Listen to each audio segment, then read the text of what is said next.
Welcome to Film Strip, movie reviews presented by Continuous Play Podcast. These podcasts are spoiler-filled as we discuss the plots, characters, and themes of the films in review.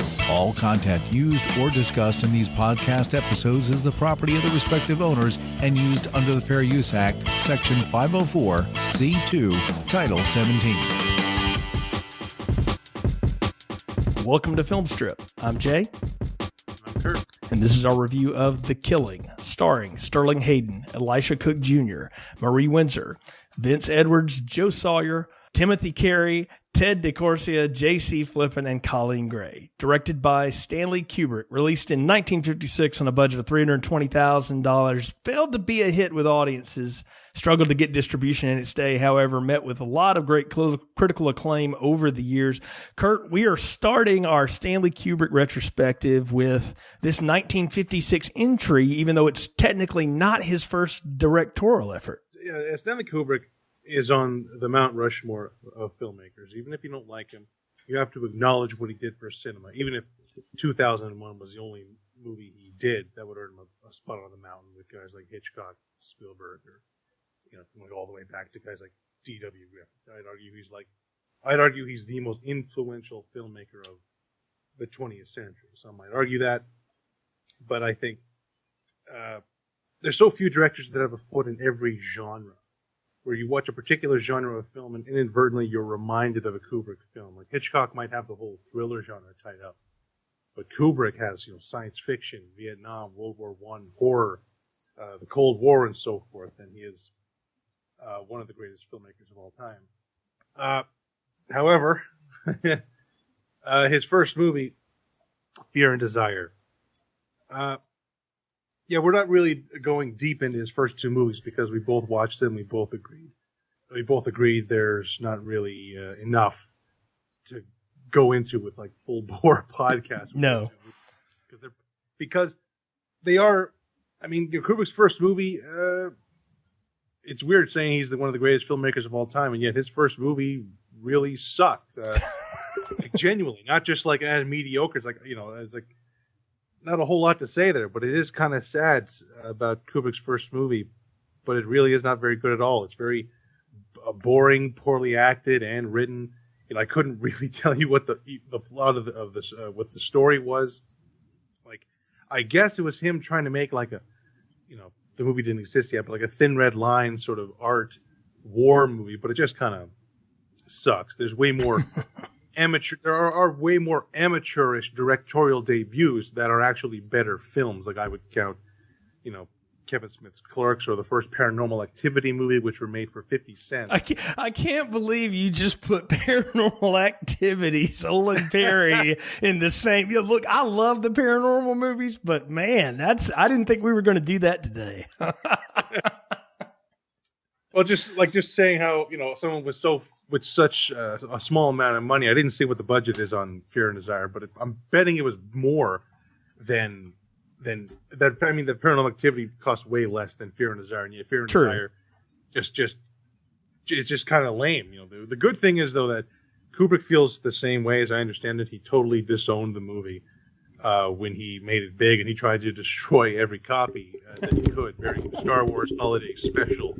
In a way, and the movie comes off as a bad film student thesis kind of movie. It's very throwaway, but even Kubrick agrees with that.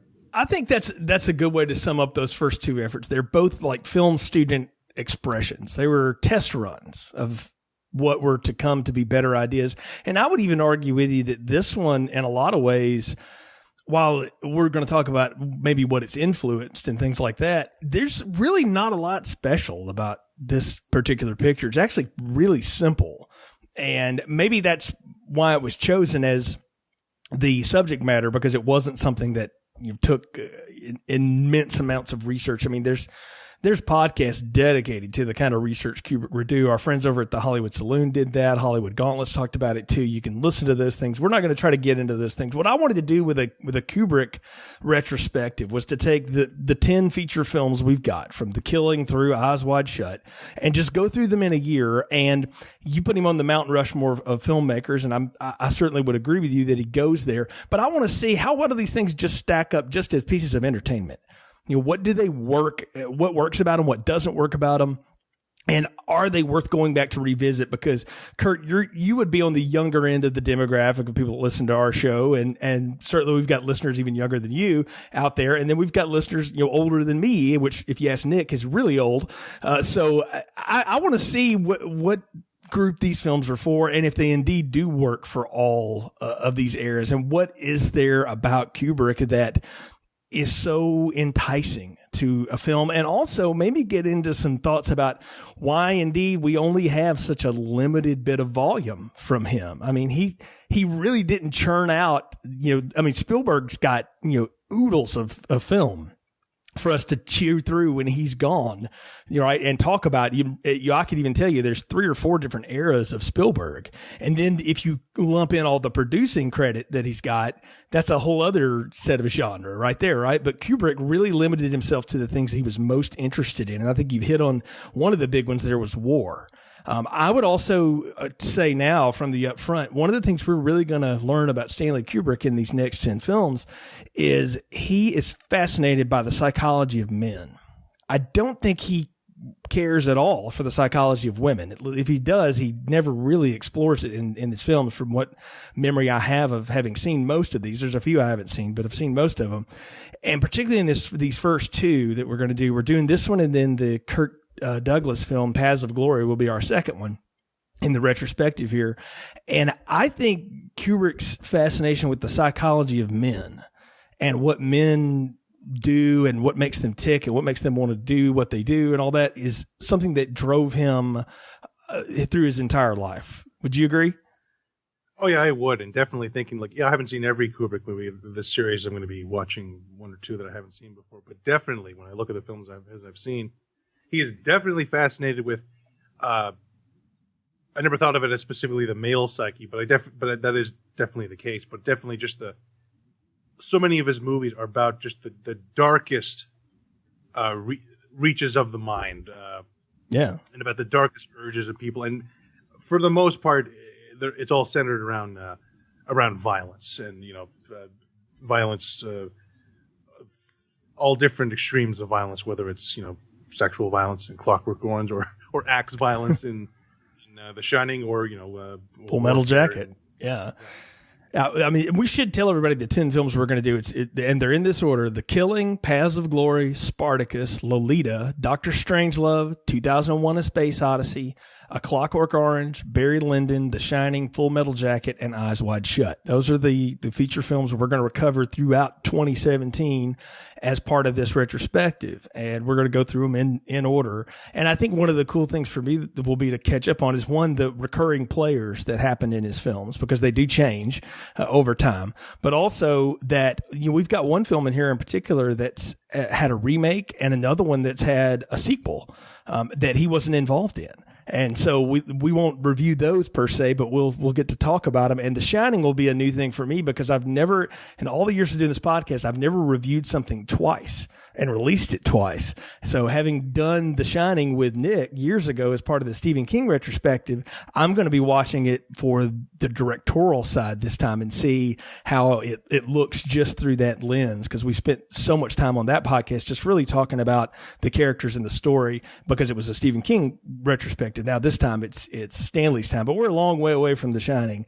We got to get through some heist stuff first, man. And I got to tell you, heist films to me are something that we don't get enough of, or if when we do, we get a lot of the same thing just told over and over again. There seems to be a good one that comes out every 5 to 6, 7 years, and then you get like 50 clones of it. And I don't know what it is about this that's so fascinating to me. I guess it's because I'm not a criminal and have never had any aspirations to be one. But the good heist films to me, things like Thief and Heat and Collateral, and, you can even go into stuff that's a little lower rent, but like The Score and things like that.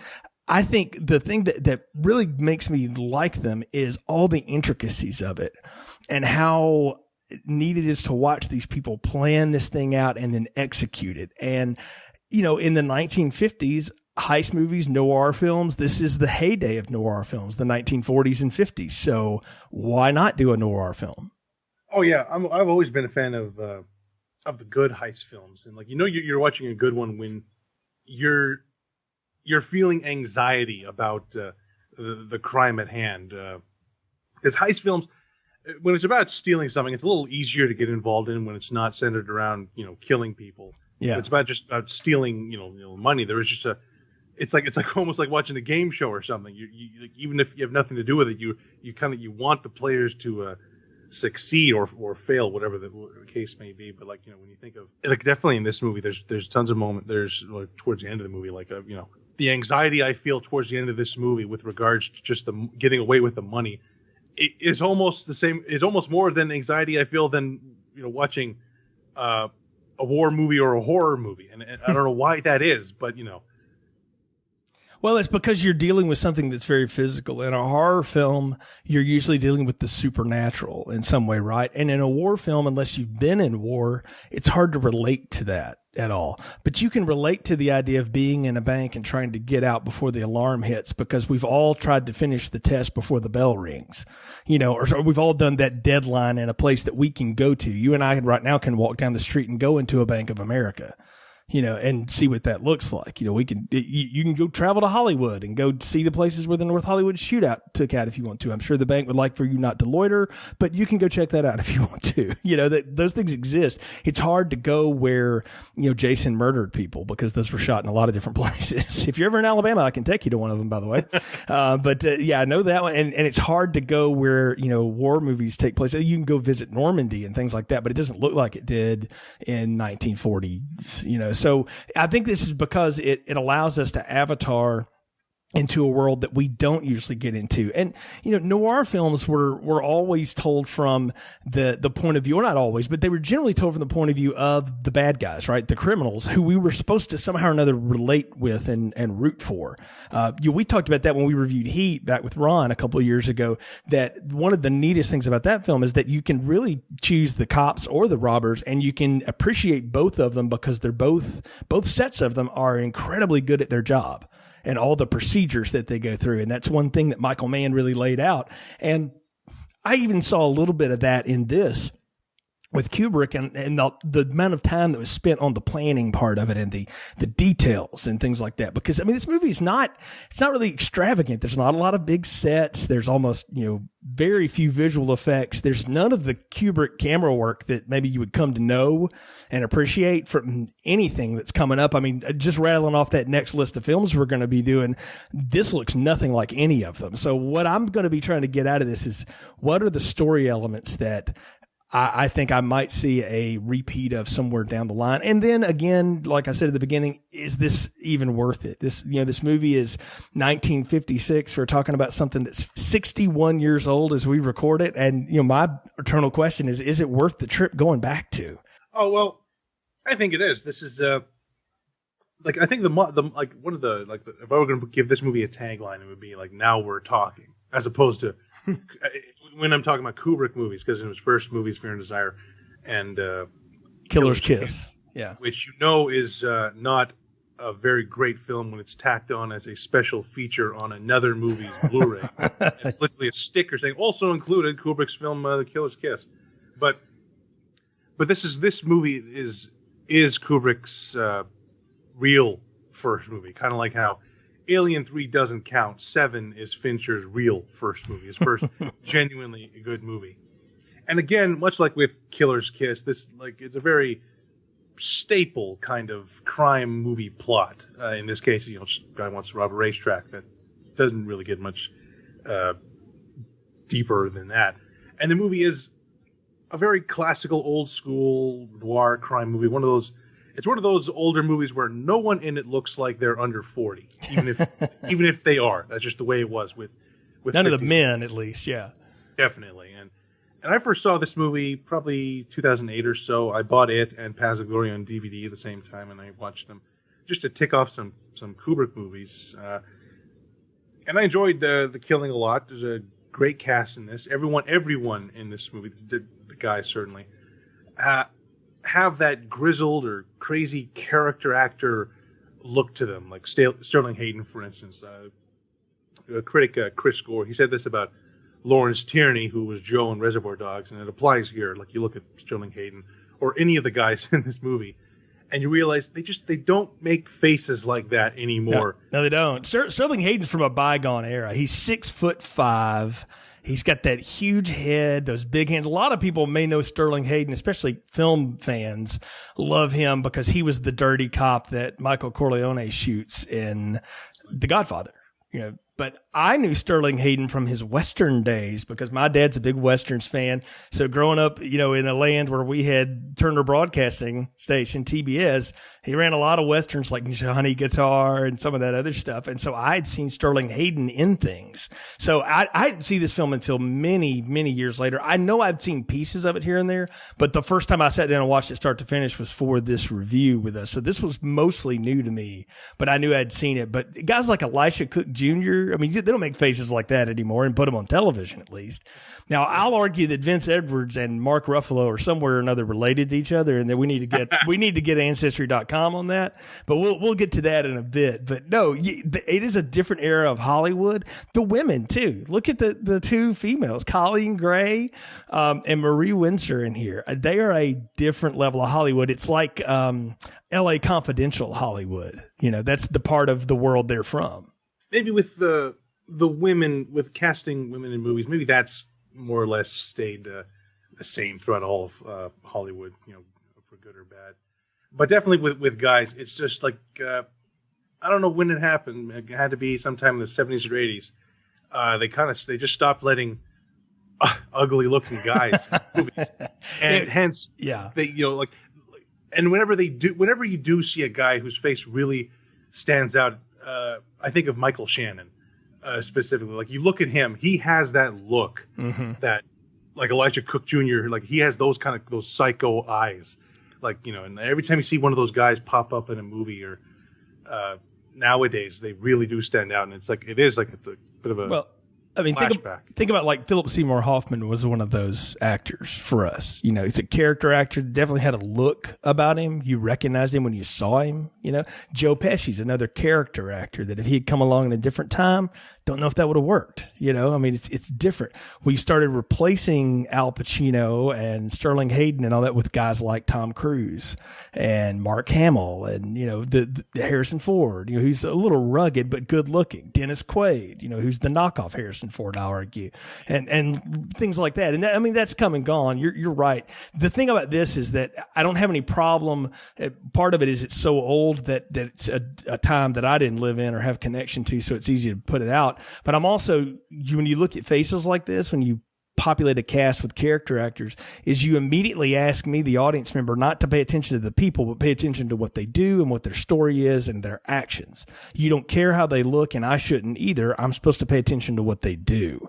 And that's a gamble in a lot of ways, and it's probably why this movie didn't work in 1956, is there wasn't a bankable face on it that people could just relate to. I mean, I'm sure Sterling Hayden had his fans, but I doubt anybody lined up around the street to, swoon at the man, so, because it's like trying to swoon over the Marlboro Man or something. So, I think before we get any deeper, Kurt, we should do a plot summary. So why don't you do the honors here to kick us off on the Kubrick retrospective? Tell us what The Killing is all about.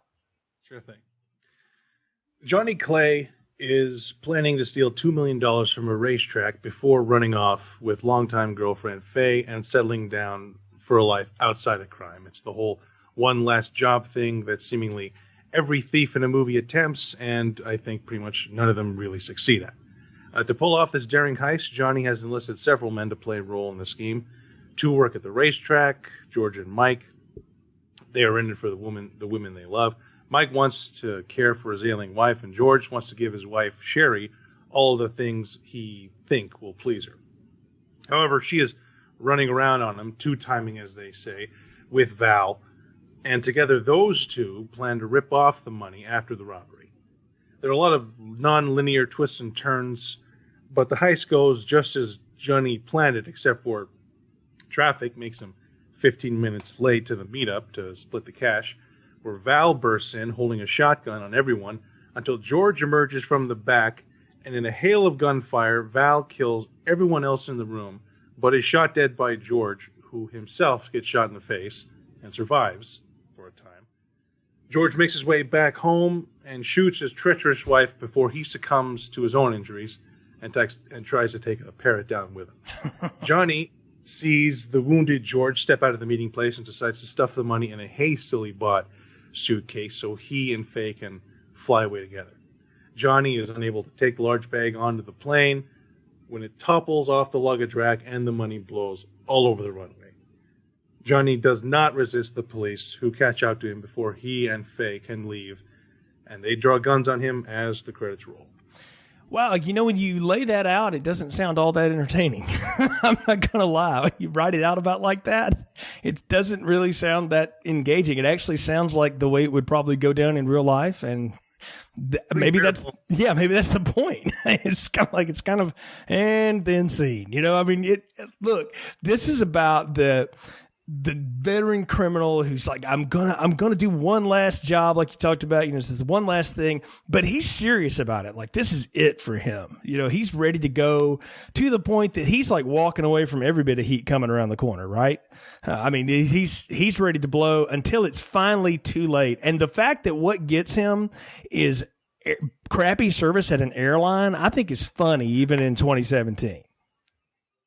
Oh, yeah. That's you're jumping ahead, but it is amazing how tense this movie is overall in this really gritty noir crime film, and yet it ends the same way like a Three Stooges movie or a Marx Brothers movie would end. It's like Kubrick, and but it's good that, like, as we see in Doctor Strangelove, Kubrick knows how to handle comedy like that. But it is, like, no matter how many times I see this movie, comes off as bizarre. It works, but it is bizarre how this movie ends. It really is. And so, like we say, we get into this, and they waste no time getting us right into the mood for this. That bombastic music, that caught me immediately. I thought, talk about something from a bygone era. You just don't get... James Bond does that because that's the Bond theme, right? But we don't see heist movies that open up with that big ba-da, kind of thing again. But that was what the studio wanted, and it's what audiences expected, right? And what's funny to me is that Tarantino said in many interviews that, like, Reservoir Dogs in a lot of ways comes from The Killing. It's like a son of The Killing. And I would have never put that together without him saying that. But having now rewatched this recently and seen Reservoir Dogs again recently, I'm like, holy cow, Tarantino should be sued because he just ripped some of this stuff off.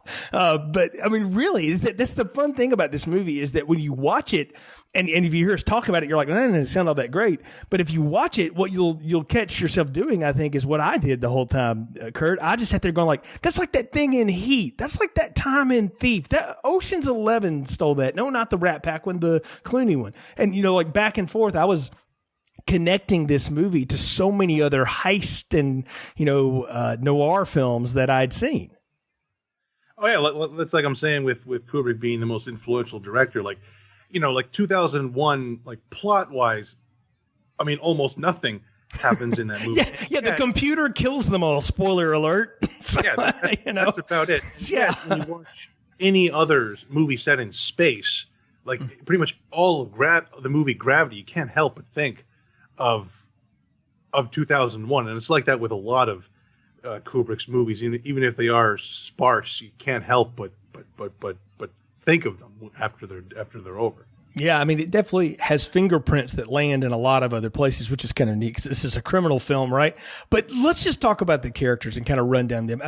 Sterling Hayden is such a presence on screen, one, because he's so much bigger than everybody, but he's got a great voice, too, and a great look. Like, he looks like he's talking out of the side of his face sometimes, but he's really not. He's got full command of the pipes the whole time, and I believe he could kick your ass in a fight. Like, not just because he's big. Like, if he ever got his mitts on you, you'd be in trouble because this dude looks like he knows how to handle himself in any situation. And the funny thing is we never really get to see him do anything terribly physical, not even in the heist. Yeah, not much. I don't even think he fires that gun. I think he punches a guard on the way out. But he knocks a guy out. That's all he does. So. Oh yeah, and for sure, Sterling Hayden, like we're saying, he's one of those guys. They just don't make guys like that anymore, and he is definitely one of my favorite character actors. A lot of people will jump to The Godfather, but the two movies I jump to is Doctor Strangelove, which we will cover in depth. He gives one of the best, most bizarre performances in any movie in that film, and a film I don't think enough people have seen is a Robert Altman film from 1973, I think, called The Long Goodbye. And Sterling Hayden plays, I can't remember what the character is. I think he's like a reclusive writer or something. But it's interesting. In every other movie Sterling Hayden is in, he plays like a slow-talking kind of simple, not dumb, but like a very simple, plain-speaking kind of guy, like a slow kind of Eastwood kind of character. And yet in The Long Goodbye, if you've ever seen an interview with Sterling Hayden, it's on the DVD of The Killing. You can find it on YouTube. The actual guy, Sterling Hayden, was the total opposite of his characters. He was very verbose. He's got to talk a mile a minute. A great storyteller, very affable and funny. And in that movie, The Long Goodbye, he's playing that. So to see him in that compared to The Killing, you see that he really he had a lot of range that not enough people took advantage of, aside from Robert Altman. But he is very good in this movie as a very simple, expert thief kind of guy. Well, I mean, just imagine for a minute, one of the big roles he turned down later in his life, he was supposed to be Quint in Jaws. And can you imagine that? I mean, Robert Shaw kills in that role completely, but I can sit here and think like, man, Sterling Hayden would have been awesome as Quint. Like I would have loved to have seen that. Oh yeah, I'd love to see him as Quint. I'd love to see. I think he would have been awesome as Ahab if they did. Yeah. Like he at the time they should have cast him instead of Gregory Peck as Captain Ahab in the Moby Dick movie. Yeah, they're both kind of tall, lanky guys. Peck's got a better delivery, I think. But maybe we'll do Moby Dick one day. We could have that argument. Because I'll tell you right now, who they shouldn't have was Patrick Stewart, but that's another day. So on Donahue, as they say. But no, I like our introduction to these characters, though. We get the whole voiceover noir thing, and we get the passing of the address, and we meet Elisha Cook Jr., who's at the window, working the window, and I thought, ooh, House on Haunted Hill, because I love the original House on Haunted Hill. The remake is, whatever. Ali Larter's cute, but everything else in that's worthless. But the original one, the movie starts with him before you get Vincent Price, and it's just his like disembodied head talking to you, and it's so off-putting. And I swear I've seen this guy in things, and when I looked him up after the film, I'm like, holy smokes, I've seen this dude in all kinds of television, and especially things he did that were on in syndication when I was growing up. I mean, Elisha Cook Jr. was in so many different kinds of movies, but he's been in a lot of noir films too. He was in The Maltese Falcon. He was in the Big Sleep, and he was in Shane, which is one of my favorite Westerns ever. And he was in Rosemary's Baby as the weird old, neighbor. I'm like, this guy is perfect for this role. And I totally love him in this, and how he is so the put upon husband here and his gold digger wife. I mean, it is so weird to put them together, but it makes total sense that she would be all about the money and he's all about trying to keep that money happy. Oh yeah, the pairing of these two, of Marie Windsor and Elijah Cook Jr. It's impossible that they would ever get together in real life. But I love the visual of the two of them. She towers over him because she's just that tall, or he's just that short. And they have. I love their scenes together. But this guy Elijah Cook Jr., like we keep saying, he has one of those faces. Like one look at him, and even though he is a guy sitting behind a counter, you can just tell, like he is a psychopath. Like like his last scene in the movie, like that's the real guy. Like you can see that's the guy behind with crazy eyes. He's got those Peter Lorre bug eyes, and he has a voice like Piglet from Winnie the Pooh. Like they didn't do serial killer movies really back in the day, but if this was like 1995, he'd be the guy you get to play, John Doe in Seven. Well, it's like when Robin Williams has tried to play serial killers in his career, Final Cut and Insomnia and things like that. It's sort of that same, like you look at him, you're like, there's something just not right about this, and then you realize what it is once they turn the monster on. I'm with you. I mean, I liked his look, and that he was just that hair's length from being off the edge, And what's funny to me, and I said it at the beginning, one of the things to look at in Kubrick films is how do the women come off? You have complete opposites here in Faye and Sherry. Faye says something to herself about not being very pretty and not very smart, and I'm just like going, oh, we got to get you some counseling. You need to get these losers out of your life, Faye. Because one, she's the most gorgeous thing in the film. So I'm like, what a-hole father did you come from that beat you up like that? And I said, well, it would have to be one that would drive you to the arms of a criminal like Sterling Hayden, right? Well, that's the only way that would work. Oh yeah, it's like who knows how the hell these two got together, but from the looks of it, it looks like they've been together since before he went to prison. Yeah, and it's definitely like whatever that relationship is, like even if it did continue after this movie, it's not going anywhere good. No, and I mean, Sherry and George, again, are complete opposites. Sherry's this, like, flapper girl from The Great Gatsby or something, is what I felt like. I felt like I was watching that. You know, I totally got that roll off of her. And the fact that she's stepping out on old George with Val, I mean, could it be a more, like, on-the-nose name, Valentino, right? I mean, this guy, like, I could re-grease my transmission with this guy's hair, man. Oh yeah, he definitely looks like he was, you know, you could be an extra in Grease. For sure.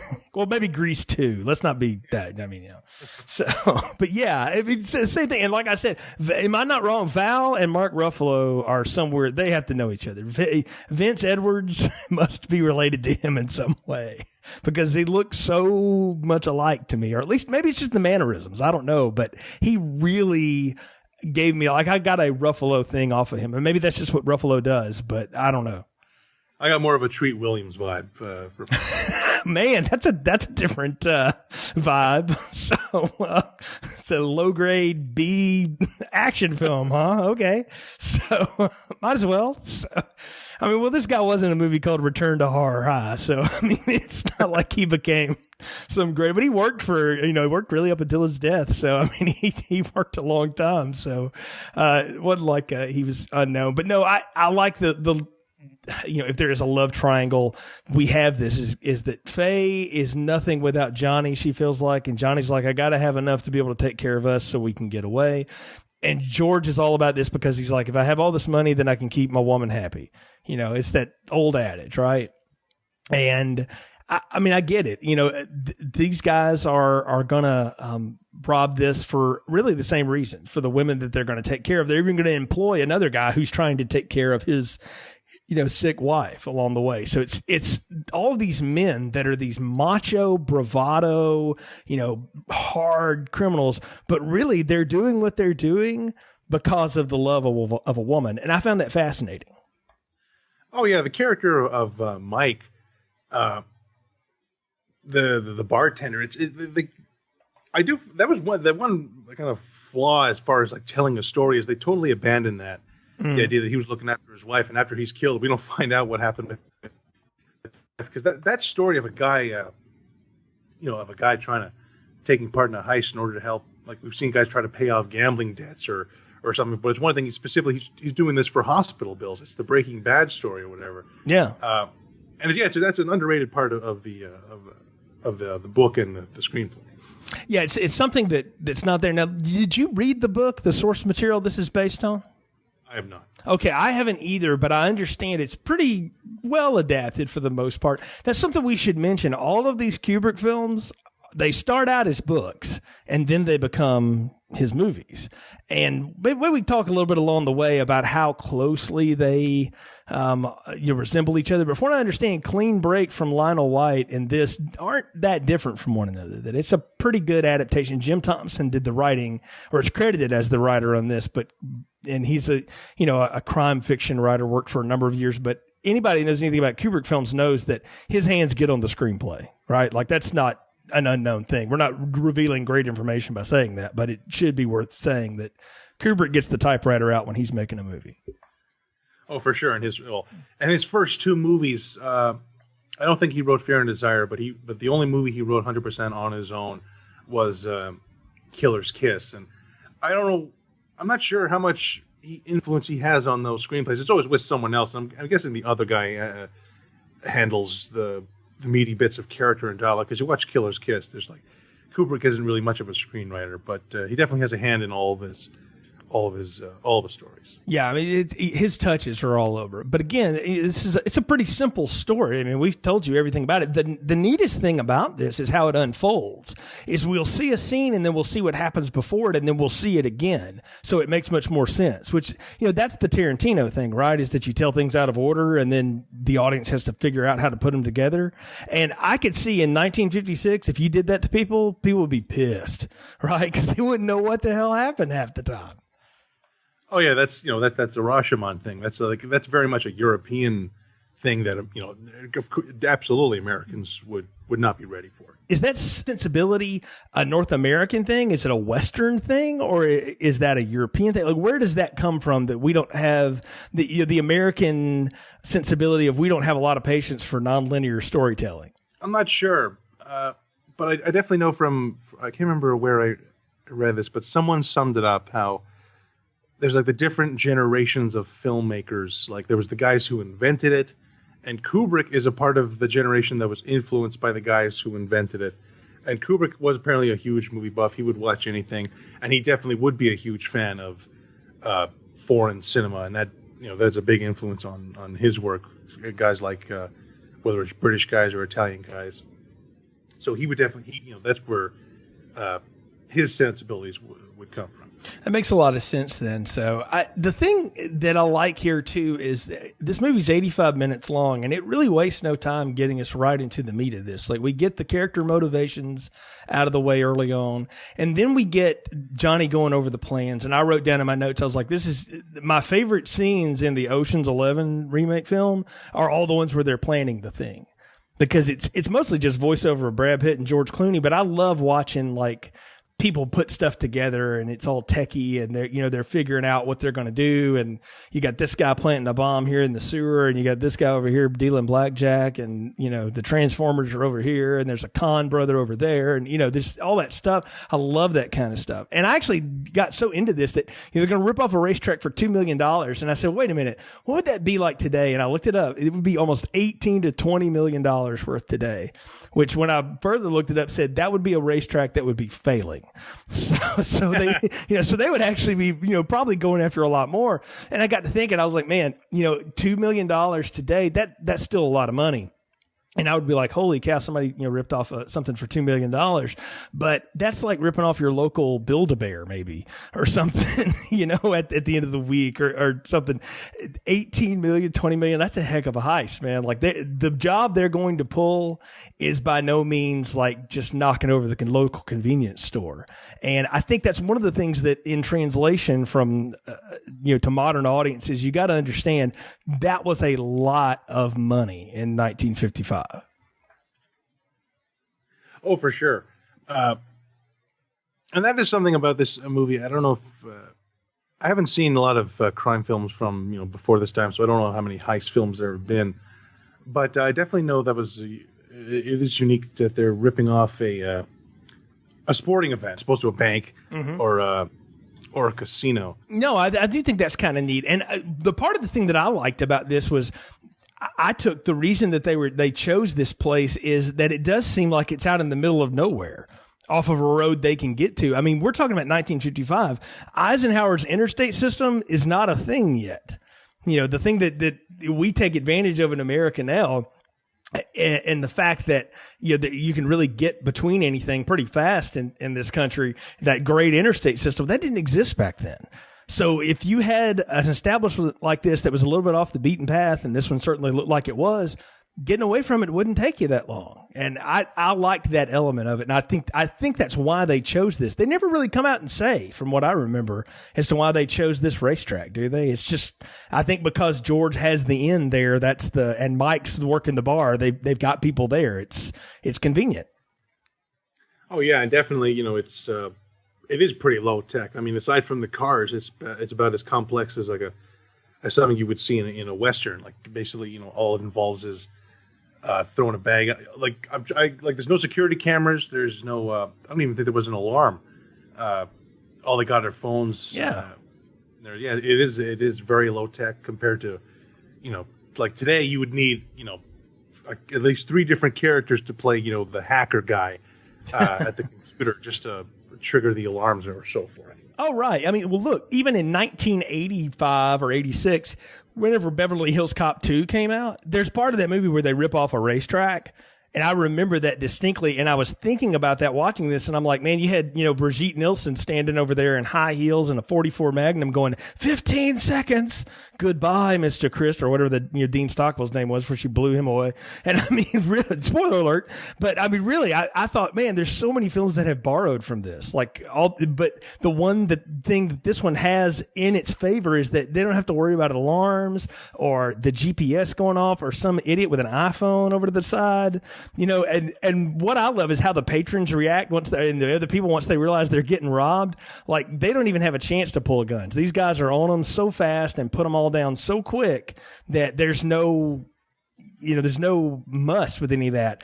But in the same light, they still have some of those same Ocean's 11 kind of noir things going on. I mean, Mike and this other guy stage a fight at the bar, right? To have security go over there so that he can sneak in the back and, start the robbery.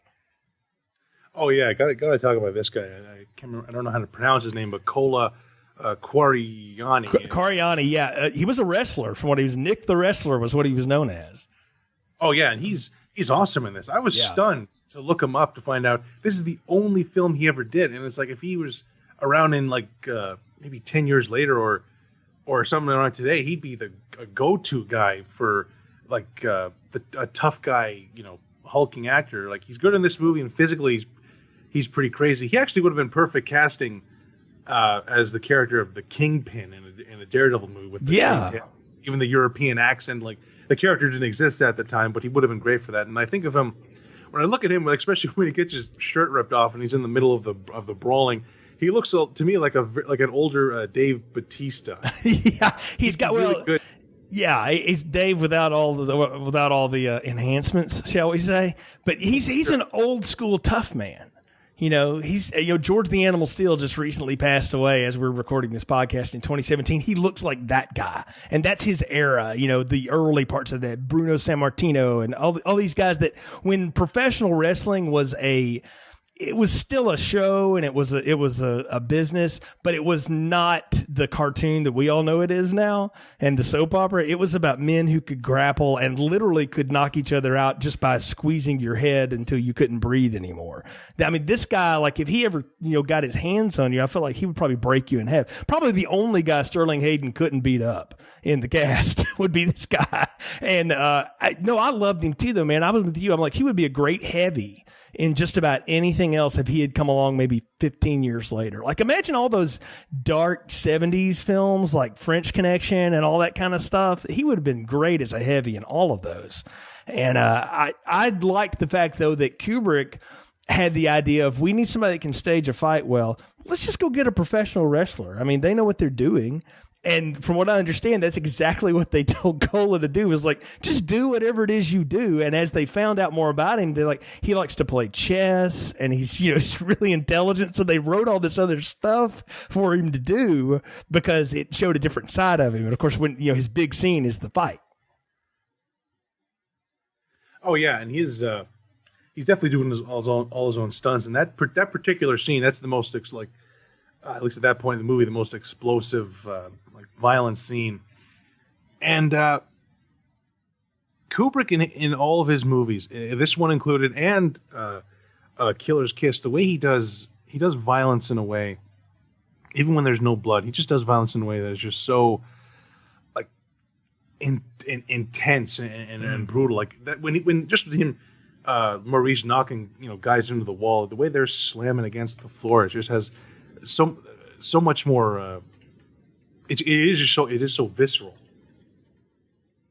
even if it is kind of clownish. It is clownish, but I say it's only clownish because we have seen it done so many different ways and choreographed so well nowadays that back then, again, I try to put myself in the mindset of somebody who would have seen this in the day. And this is the kind of thing my dad would have seen, at a theater, on Saturday afternoon matinee or whatever. And, watching big burly men that look like they could pick up a house beat the crap out of each other was a scary thing to most, normal Americans because they just didn't walk around with an itchy trigger finger waiting to do stuff like this. Also, were there clubs of men just playing chess and checkers in the 50s or something? I'm like, man, talk about something that has gone. I don't know. Is there any modern avatar toward that?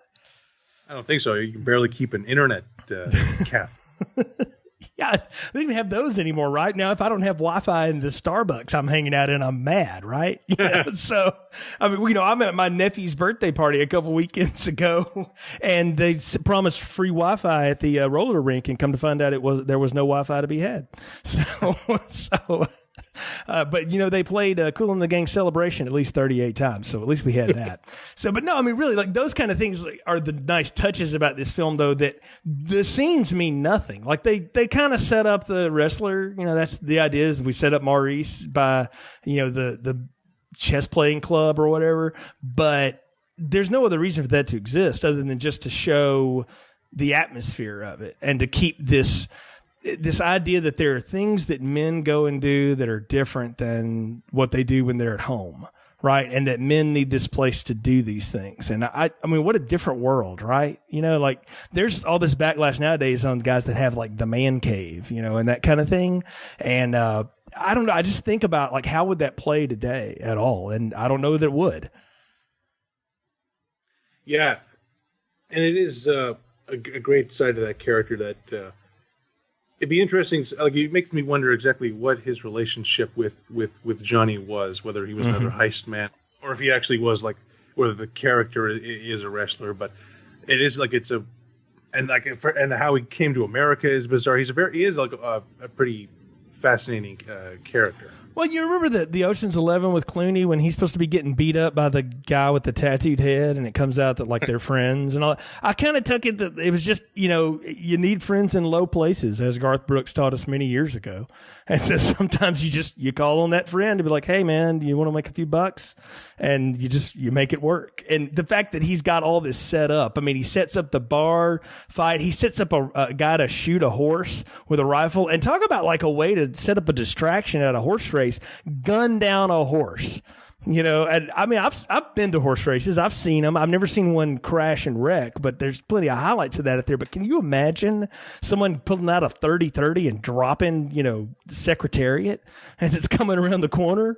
I mean, that would send the whole place into chaos. And what a better way to pull off a heist is when there's, all hell breaking loose. Oh, absolutely. And this guy shooting the horse, got to talk about this guy, Timothy Carey. Yeah.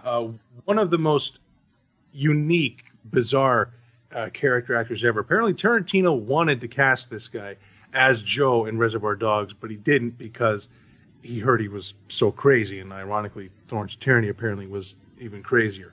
And he's a great actor. This guy Tim Carey. He's a way different character, but he's really good in Pounds of Glory. But he's so unusual in this movie with his squinty eyes, his half asleep speech patterns, and he says pretty much every single line in the movie through grit teeth for no apparent reason. But he definitely stood out to me as the most memorable.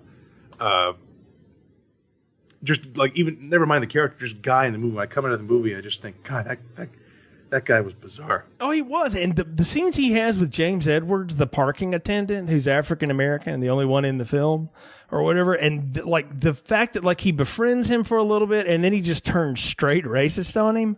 I mean, it's like, wow. I'm like, that was a different time again. And you could see like how uncomfortable all that was. And watching this, I'm like, man, Kubrick's taking a lot of chances here, because even in 1955, while that was something that would happen and people would talk about that, not that it probably still doesn't happen today, unfortunately, but that people talk about it, you didn't see that in a film. Like, we didn't talk about those things, right? And the fact that he's putting that right out there, along with the tramp wife and the, woman who is gorgeous but thinks she's nobody without her man, and the guy who's trying to please the woman, and the guy who's, the wrestler who's just a hired thug, basically, and then the guy trying to work for his wife. You've got all these different pots in there, and the thing about it is all these people are broken and damaged, and it's like Kubrick is enjoying just turning this carousel of just screwed up people in front of you for your entertainment. Like, look at your kaleidoscope, it's all these broken trinkets. And I don't know, I thought that the whole thing with Timothy Carey and James Edwards in the parking lot, though, was fantastic. It's some of the best dialogue in the film. Oh yeah, like, again, he is a fascinating character. The first time we see him is him, with this apparently fully automatic shotgun. And one image that stands out is him right after he he tests out the shotgun. He puts down, and he picks up a puppy. And you're seeing this guy who's apparently some kind of a war veteran, psycho sharpshooter, but yet holding this little puppy. Yeah. It is similar to the guy who's a giant bruiser, and yet he spends his free time playing chess. Yeah, exactly right. I mean, and this what happens. Johnny's had his moment with Marvin, who's another one of the guys going along with it. And I love too, like Johnny hides the gun in a guitar case, and then decides, no, that ain't going to work, and he throws it in a flower box, and then puts it at a bus station for his shooter to come get. And I thought, man, this is awesome because now you're alluding to things that I know I've seen, Desperado and all the Robert Rodriguez, and then T2. Exactly. I was like, Cameron saw this too, clearly. So, but I love that though. That's the part of it. And the thing is you have a different guy come and get the gun who's not even doing the shooting, so it's such an elaborate plan to make it work, but it's fantastic. And I love the fight too. The wrestling in it is great. It looks like old school, what I would call black and white wrestling, the way these guys are throwing each other around. Oh yeah. And it's definitely realistic. That's kind of the word I was searching for with the violence in Kubrick movies. And definitely when they have to get this 7 guys to grab a hold of him just to pull him away, that definitely feels real. Like that guy you need 7 or 8 guys just to tell this guy to stop. You need a lot of guys. Oh, absolutely. You'd have to have a bunch of dudes to pull that monster of a human off of everybody. I mean, he could probably throw 6 or 7 with him, but we get the everything going down. And I love that nobody notices the guy with the rifle in the parking lot, at all. And that just doesn't stand out, but he doesn't get away. Like for a minute I thought he was going to get away, but he shoots I love the name of the horse, Red Lightning. He shoots the horse, but he gets a flat tire and that gets him shot dead. And so we start taking off thugs that aren't going to make it to the end of the movie, because that happens in every big heist movie, right? Like somebody gets shot and taken out. Like we lose people along the way. Oh yeah, that's definitely something. I mean, President David Palmer got shot robbing that bank in Heat, and then Val Kilmer gets shot, and eventually Tom Sizemore gets blown away. So, I mean, yeah, you start losing guys as they go through. And how about that mask that Johnny puts on? You think Chris Nolan ripped that off? Because I think he totally ripped it off. For sure, the thief wearing the clown mask, which is strangely well lip synced. I found. You look at the mask holding up. It looks like a very crude mask. And for some reason, it's tight enough on his face that it's like unintentionally good prosthetic work. And it definitely adds a level of creepiness to it, because he could have easily used a black ski mask. But the fact that it's like using a clown in a threatening manner, I mean, that's the Joker all over. Right. And I mean, Johnny does all the robbery from gunpoint. He knocks that one cop out and he throws the duffel bag to another police officer who's faking having radio problems out the gate, because he thought of that too. Is that, that's going to be the ways that the cop, essentially the dirty cop, takes off with the money to meet them all at the drop point later on, which I thought, man, this guy really has thought of everything except for traffic. And that's what I want to get to here is the end of this film, Kurt, because it blows me away that all of this goes to hell because he gets stuck at a couple red lights. Because that's exactly what happens. If he had shown up on time, Johnny could have totally diffused that entire situation. Don't you think? Oh yeah, like I said, like the first act and second act of this movie are very, they're not predictable, but they are of the genre. It feels like a crime movie. Then all of a sudden, little things start happening that are just peculiar. Like, just like a simple thing of like, you can only find one, you can only get a hold of one suitcase, or just because of the traffic in LA or whatever city that was, that he could have easily walked in with that shotgun himself and handled the whole situation, but No. I mean, he's got his little hut that he's hanging out in with his ex-friend or his old friend or whatever, and like you say, he goes through all these different things he's going to put the money in. He finally decides on that suitcase, and he shows up. But after he shows up, you've got Val there with his thug friend. looking for Johnny, who doesn't show up. And then George comes out and blows away the guy that's, two-timing with his wife. Right. And what I was, I had to rewind it a couple of times too, because it's not entirely clear how this works, but it looks like Val gets off a round out of that shotgun and everybody's in such close proximity that it kills everybody else except George, who just gets like a few pellets in the face. Oh yeah. Like this movie, The Killing, is not a movie about, action or violence really, but I think one of the most memorable scenes in the movie is this whole scene. With the shotgun pointed at everybody, George comes out blasting, and yeah, the guy apparently I don't know how shotguns work, but that is a really wide. They don't shoot backwards. It's not the Matrix, I can tell you that. And at that close range, they'd actually would all stay clumped more likely. It's when you get further away that they spread, but. Yeah.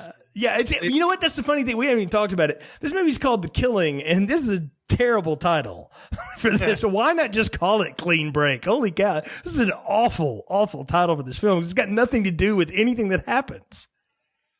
I suppose, but, I get maybe, this scene is definitely the killing of the movie, and it is so shocking to see, and it definitely brings to mind the violence in Tarantino movies, especially I think of Inglourious Basterds, where that movie will go from 0 to 200 miles an hour and then back to 0 in the blink of an eye. And that's exactly what this happens. That exchange of gunfire is like 3 seconds, and 5 characters in this story are dead. Characters that some of them had some dramatic weight, and all of a sudden, boom, they're all out. They're all gone, and that's amazing. Yeah, George stumbles out of the room, and Johnny sees George stumbling out to his car, and he's like, I think it's about time for me to leave now. And he just says, well, obviously that didn't go down very well. Darn traffic. So he's gone now, but not before we get to see George come back to Sherry. And I mean, like, talk about Wrath of Khan, for me, with my dying breath, I spit it at you, and he tries to kill the damn bird. This character, his whole life, or this whole marriage with this woman, has been a ticking time bomb. And when he finds out that his wife not only was sleeping with another guy, but it was plotting to steal from him and kill him, totally, when he's stumbling out, he is stumbling with the mission. I'm going to go kill my wife now. And it's like, again, like you take one look at this guy at the start of the movie, you can tell he's going to do something like that. And that scene at their apartment, the way it's lit, so dark with the light underneath his face, like that's Kubrick really knew how to lit that guy's face, because he looked crazy before. When he's got bullets in his face and bleeding, he really looks like a kind of crazy that you just don't see in movies now. Well, it again conveys the fact that it's everything he's got left in him to have gotten up those stairs and pull that trigger on her one last time. But by God, he's going to do it, because he's not going out without her. I robbed a racetrack for you, lady, and all you were going to do was rip me off with this guy. I don't think so. I mean, that's exactly what is coming out of him. And he shoots her dead. And that's the thing, is she gets it. Like, what film do you ever see the cheating wife like really ever get hers, right? Like, it only happens a few times, but that I can ever remember. And usually this guy gets suckered and kills himself, right? But not this one. No, he takes her out along with, her lover, and then tries to kill their pet bird. So who probably died anyway later on, because nobody's around to feed it. Because there's nobody in this city. So cheap production. It happens. What's funny to me is that that's really the climax of the film. And then we get this coda that's all about airline refusing to give a customer what they want, which is to let them take their huge bag on the plane with them. And they make them check a bag at an airport. I don't know if you've ever gone through airport bag issues and things, Kurt. I have, and it is not a fun day at the zoo when that happens. So I'm sitting there just laughing, going, I can't believe it's going to be the jerk at the American Airlines counter who will not let this plot go on. And if it just hadn't been for that guy refusing to change procedure, then they would have gotten away with all this. Oh yeah, like the finale. It's like I said, it's like from a different movie, where like the movie really changes pace here. Like the movie is still like there's still that tension of the crime and the running from the cops. But that scene is such a weird, awkward tension because Johnny was in such a hurry, he didn't have time to buy a proper suitcase for the money. He didn't think at all about this because he saw everyone on his team is dead. He probably isn't thinking straight. And we get this bizarre exchange. The dialogue in the movie is very heightened, that noir kind of dialogue. But this particular exchange of dialogue with the airline guy is probably the only normal sounding dialogue in the movie where Johnny we haven't seen this, where this thief is just arguing with this guy about wanting to check his bag in his carry-on as opposed to checking it into the cargo. And this is how I know a movie has me, is where like it's just a guy talking to a guy at an airport, and I am feeling so nervous because I don't necessarily know the movie is about to end, but I was more nervous and anxious about that suitcase than the scene where all the guys were killed. Absolutely. I mean, that builds the tension back up, and it's from a thing you don't expect. And that's what I think is neat about this is it's not the cops and it's not the security and it's not somebody with a gun at the racetrack taking matters into their own hands that really undoes this. It's just simple. No, that bag's too large and you're not going to put it on because that's what the rules say. And we're going to follow the rules as long as I'm working the desk, sir, at American Airlines. Now, how can I help you? You know, it's customer service that undoes this. And to me, that's kind of the novel part of this film is that it's just these little things that kind of undo all of it. There's a scene in The Pelican Brief, if you remember that movie, where Tony Goldwyn, who's been playing the president's like chief of staff or whatever and keeping all that plot up to go, realizes that the reason that any of the things that are happening is because of a Frontline documentary on PBS. And he just sits there and looks at the screens like, effing PBS. And it's like the littlest things are what is unraveling all of this stuff. And I had that same feeling here. And I think that's something Kubrick wanted to show in particular, is that no matter how much planning this guy did or how smart he is or how veteran a criminal he is or whatever, it's not even the cops that are going to undo him. It's the fact that he didn't realize there was going to be a hang up at the airport. It was that one little thing he forgot to even think about being an issue. And who knows if it would have been an issue had he been able to split the cash up, but he wasn't. So he's in a bigger suitcase now. And all of a sudden, that big windfall is what's going to get him. And the fact that it falls off of the darn, luggage rack thing as they're driving it to the plane and just blows the money all over the place. And he's like, oh no. And when they're walking out of the airport before they get stopped by the cops, what do you think he's thinking he's going to go do next, right? Because that's $2 million he just walked away from and like 7 dead people. Oh yeah. Like that image, first of all, that image, as comical as it is, that image of like $2 million swirling around in that little, vortex, that is a striking image. Makes me think of a similar image in The Dark Knight where the Joker burns in a giant pile of money. You just don't see that kind of, you never see that thing in real life. It's like a fantasy image. But the great bit of comedic acting on Sterling Hayden's part where his girlfriend is pretty much dragging him out, because if he had a gun, he'd stick it in his mouth right there, because he just committed the heist of the decade. Like he probably can't even believe he's gotten away with it up to this point, but because he didn't think to go the extra mile and buy a Samsonite suitcase, the look on his face, he really is feeling the loss of every penny of that $2 million. Oh no, absolutely. And when they get outside and the taxis are gone, the 2 detectives come out looking for him, and she says, "You got to run." And you watch it. Any other movie at this point might go for another action beat. He goes for a run. He pulls out a gun. He goes for a shootout. But it's a great bit where she says, "You got to run." He just takes the beat and says, "What's the difference?" And it's such a genius bit of delivery, because the whole movie is that very heightened noir style guy saying stuff. "Come on, clown, sing us a chorus from Pagliacci." What I call this see acting, very over the top. Not that it's bad, but it's definitely, heightened, not realistic.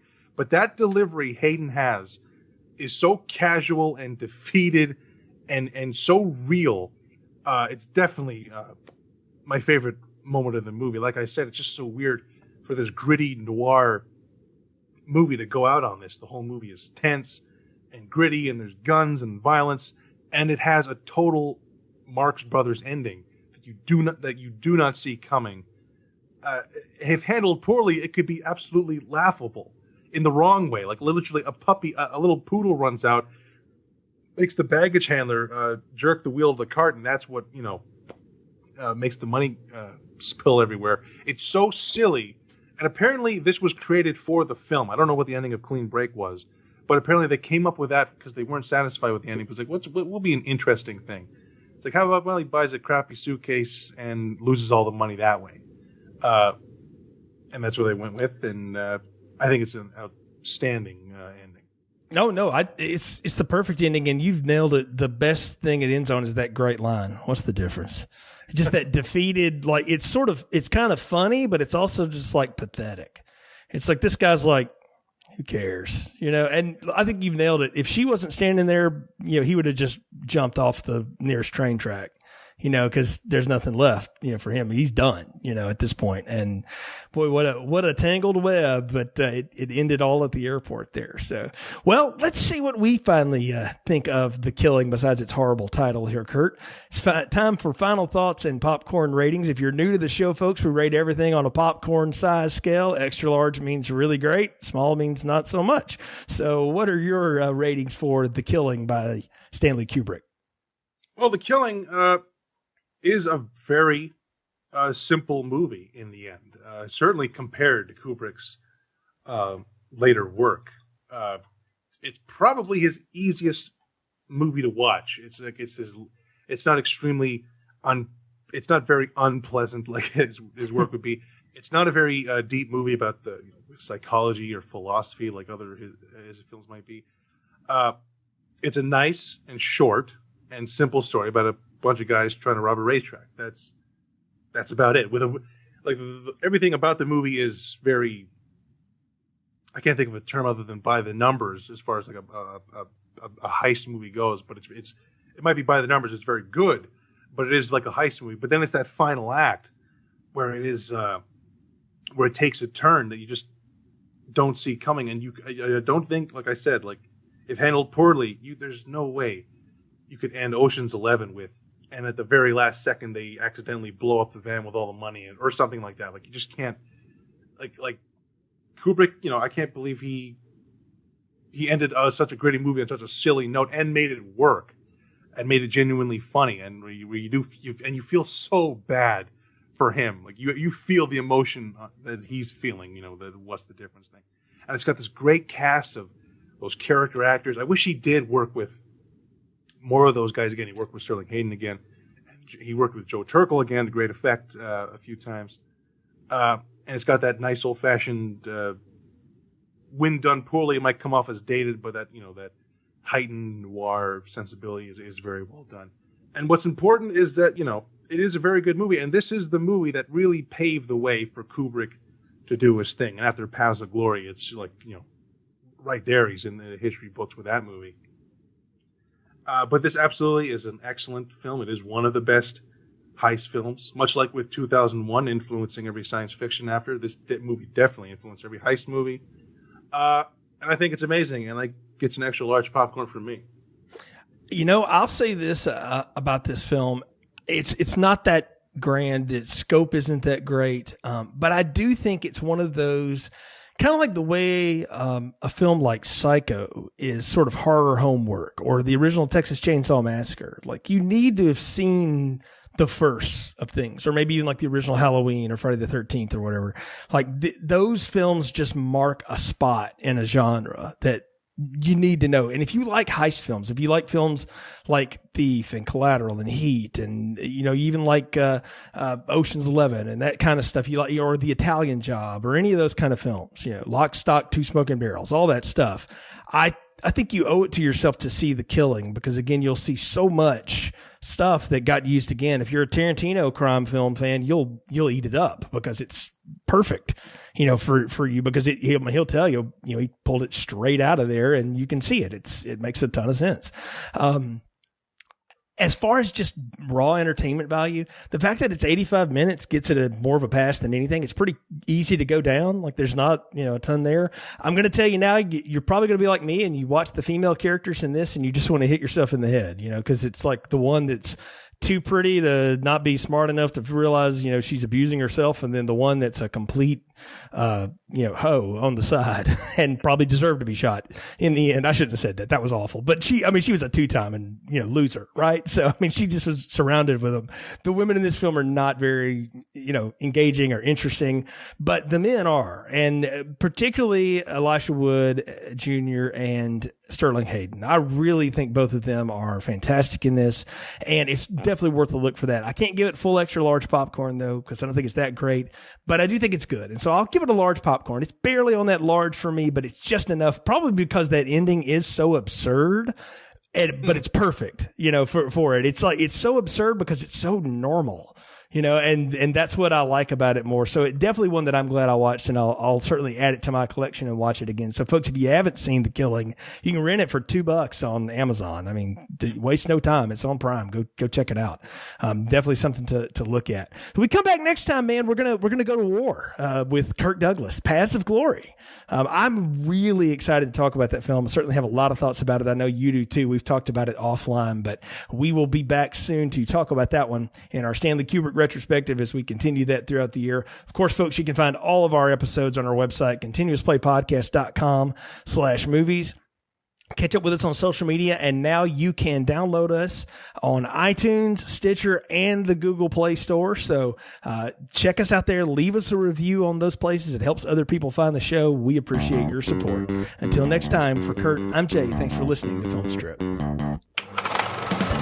Welcome to Film Strip, movie reviews presented by Continuous Play Podcast. These podcasts are spoiler-filled as we discuss the plots, characters, and themes of the films in review. All content used or discussed in these podcast episodes is the property of the respective owners and used under the Fair Use Act, Section 504, C2, Title 17.